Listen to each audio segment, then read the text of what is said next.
Doctor साहब, अगर हम सीधा सवाल रखते हैं, अगर ये जो हमारे पास सामने बिल आ रहा है, इसमें से कुछ एक फैक्टर आप आइडेंटिफाई करें, तो वो कौन सा फैक्टर है जिसकी वजह से हमें इजाफी बिल या जिसका बोझ हम उठा रहे हैं? क्या वो IPPs हैं? क्या वो ये टैक्सेस हैं? मैं चाहूँगी आप वन बाय वन इस हवाले से बात करें। देखिए, सबसे पहले तो आप तस्दीक करें, क्योंकि आपने फेडरल मिनिस्टर के हवाले से जो एक स्टेटमेंट दिया है वो मुकम्मल तौर पर गलत है। और अच्छा। वो ये है कि उन्होंने ये नहीं कहा है कि IPP से मुआहदा जो है वो किसी सूरत में तब्दील नहीं किया जाएगा। नहीं, उन्होंने ये नहीं कहा है। उन्होंने कहा एक तरफा ख़त्म नहीं किया जाएगा। तब्दीली के लिए तो रीनेगोशिएट के लिए तो कोशिश हो रही है। और अगर उन्होंने कहा है कि अगर IPPs इसको ख़त्म करना चाहें तो ये IPPs है, लेकिन हम उस मुआहदे के पाबंद हैं क्योंकि उसमें सॉवरेन गारंटी है। तो मुआहदे का एक तरफा ख़त्म होना और तब्दील होने में बहुत बड़ा फ़र्क है।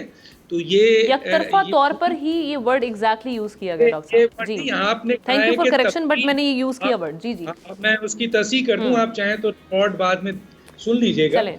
आपने जो कहा है, तो तब्दीली के लिए तो पूरा पाकिस्तान कोशिश कर रहा है कि जनाब रीनेगोशिएट किया जाए उन टर्म ऑफ कंडीशंस को जो कि IPPs के साथ हुआ है। देखें, IPPs का जो सिलसिला है वो ये है कि वर्ल्ड बैंक ने पाकिस्तान को 2 तोहफे दिए। एक तोहफा तो था कि जो सिंध तास मुआहदा था, जिसके तहत हमने 5 दरियाओं के साथ, भारत के साथ जो तकसीम का मुआहदा किया था, आज 5 दरिया खुश्क हैं। ये वर्ल्ड बैंक का बहुत बड़ा तोहफा है जो हमारे हुक्मरानों के ज़रिए हमें मिला। दूसरा, हमारे हुक्मरानों के ज़रिए जो तोहफा मिला वो पावर जनरेशन को प्राइवेटाइज करना था, यानी वो IPPs थी जो 1994 में बेनज़ीर भुट्टो के ज़रिए हमें 15 IPPs मिले। फिर नवाज शरीफ साहब ने उसको आगे किया और कंटिन्यू किया। उसके बाद जो हमारे पास 2002 में परवेज़ मुशर्रफ साहब ने 15 और ऐड कर दिए। फिर 2006 में तकरीबन 30 और 37 के करीब ऐड कर दिए गए। फिर 2015 में मियां नवाज शरीफ साहब ने इसको मज़ीद 7 और ऐड कर दिया IPPs को। और फिर इमरान खान साहब ने जो मुआहदा ख़त्म हो रहा था उसको एक्सटेंड कर दिया, और अब तक जो ख़त्म होने वाली चीज़ थी उसको दोबारा हम पर लाद दिया गया। तो जाहिर है कि अब IPPs का जो अब इम्पोर्टेंट मैटर है वो ये है कि जो सबसे इम्पोर्टेंट मैटर है वो ये है। खान साहब के दौर में डॉलर का जो रेट था वो फिक्स नहीं कर दिया गया था डॉक्टर साहब? नहीं, वो कोई डॉलर नहीं, किसने डॉलर इंडेक्स में लेते हैं, कहीं रेट नहीं है। वो तो 3 तरीके से एक होती है, एक लोकल, एक बेगास। IPPs की भी किस्में हैं, ये याद रखिएगा। एक चाइनीज IPPs है जो न्यू IPPs है, ठीक है। इसका मुआहदा अभी जो हुआ है वो 10 साल नहीं हुआ है, और 10 साल के अंदर पाकिस्तान को लोन वापस करना है, जो 80% लोन होता है, और 20% इसके ऊपर जो है वो कैपेसिटी चार्जेस की बुनियाद पर लगाते हैं।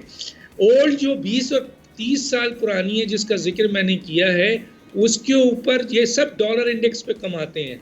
और इसके साथ ये होता है कि ये इनका 80% लोन ख़त्म हो गया है, अब ये 20% पे हमसे जो है वो कैपेसिटी चार्जेस लेते हैं।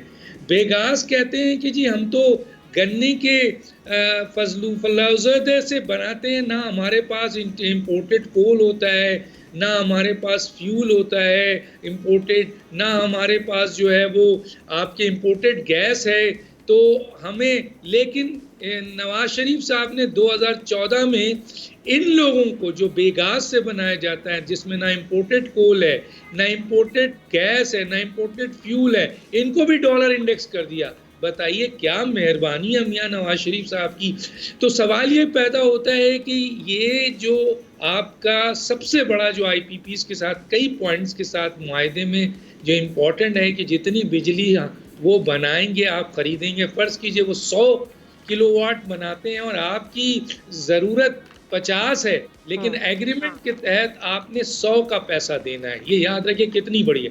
दूसरा ये है कि जो चाइनीज़ है वो CPEC से रिलेटेड है, वो इम्पोर्टेड कोल को अब कन्वर्ट कर रहे हैं लोकल कोल के ऊपर, थर कोल के ऊपर। तो वहाँ तो बहुत गुंजाइश है। लोगों को सवाल उठाने से पहले ये पता होना चाहिए कि IPPs कितने किस्म की है और कौन सी आईपीपीज है जो पाकिस्तान के लिए दर्द सर बन चुकी है, जो यहाँ पे मंशा ग्रुप चला रहे हैं, नदीम बाबर ग्रुप चला रहे हैं, जहांगीर तरीन, शहबाज शरीफ के बेटे, ये सब जो है ना कहते तो हैं कि हम तो जी वेगास से चला रहे हैं, लेकिन आप लोकल करेंसी पे नहीं लेते हैं, आप तो डॉलर इंडेक्स पे लेते हैं। और खरबों, अब तो ये डिमांड हो रही है, बहुत अच्छी डिमांड है कि वो पुरानी आईपीपीज, नहीं तो आपके अभी इनका तो लोन ही नहीं निकला है और वो तो कन्वर्ट होना चाह रहे हैं आपके जामशोरों पे या दूसरे जो जहाँ पे हो रहा है चाइनीज के साथ इनकी एग्रीमेंट। लेकिन जो इम्पोर्टेंट है कि ये आपने कमाया तो हमसे डॉलरों में है, और अरबों डॉलर इस मुल्क के जो अहम तरीन लोग हैं, जिनमें आपके मंशा ग्रुप आ जाता है, नदीम बाबर ग्रुप आ जाता है, खुसरो बुख्तियार ग्रुप आ जाता है, शहबाज शरीफ ग्रुप, जिसकी भी जहांगीर तरीन ग्रुप, जिसकी भी गन्ने की आपके फसीलें उगती हैं, मिले हैं, वो सब बेगास में मनाते हैं। अब पूछा जाए, ऑडिट किया जाए, एक तो इन मुआहिदों को आप ख़त्म नहीं करते, सही कह रहे हैं अवैस लगाई साहब, एक तरफा तो नहीं ख़त्म कर सकते, बल्कि खुद अपनी तरफ से भी नहीं कर सकते। क्यों? क्योंकि ये सॉवरेन गारंटी पे है। आपको पता है रेकोडेक के ऊपर पाकिस्तान की सॉवरेन गारंटी थी, पाकिस्तान को पे करना पड़ा।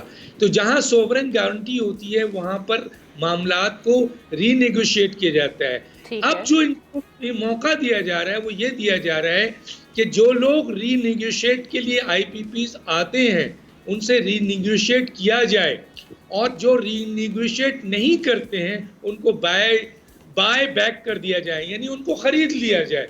इससे ज़्यादा अच्छा। और तीसरा जो बहुत बेहतर काम करने जा रही है जो प्लानिंग है, वो ये है कि जो इम्पोर्टेड कोल है जिससे बहुत ज़्यादा पैसा इन्वॉल्व है, उसको थर कोल पे लाया जाए। थर कोल के ऊपर आने से ज़रा मॉडिफाई करने पड़ेगा उन आईपीपीज के उन प्रोजेक्ट्स को, बस उसके बाद जब थर कोल में इतना कोयला है कि आपकी कॉस्ट 30% हो जाएगी। मैं बोलने को तो बहुत और बातें बता सकता हूँ, और आपको पहले भी बता चुका हूँ कि 13 चीज़ों में हमारे जो पाकिस्तान के जो एनर्जी के जो डिपार्टमेंट्स हैं वो पाकिस्तान की आवाम से वो पैसे ले रहे हैं जिसका जवाब वो दे ही नहीं पाते हैं। ठीक। सब्सक्राइब करें और बेल दबाएं ताकि कोई खबर रह न जाए।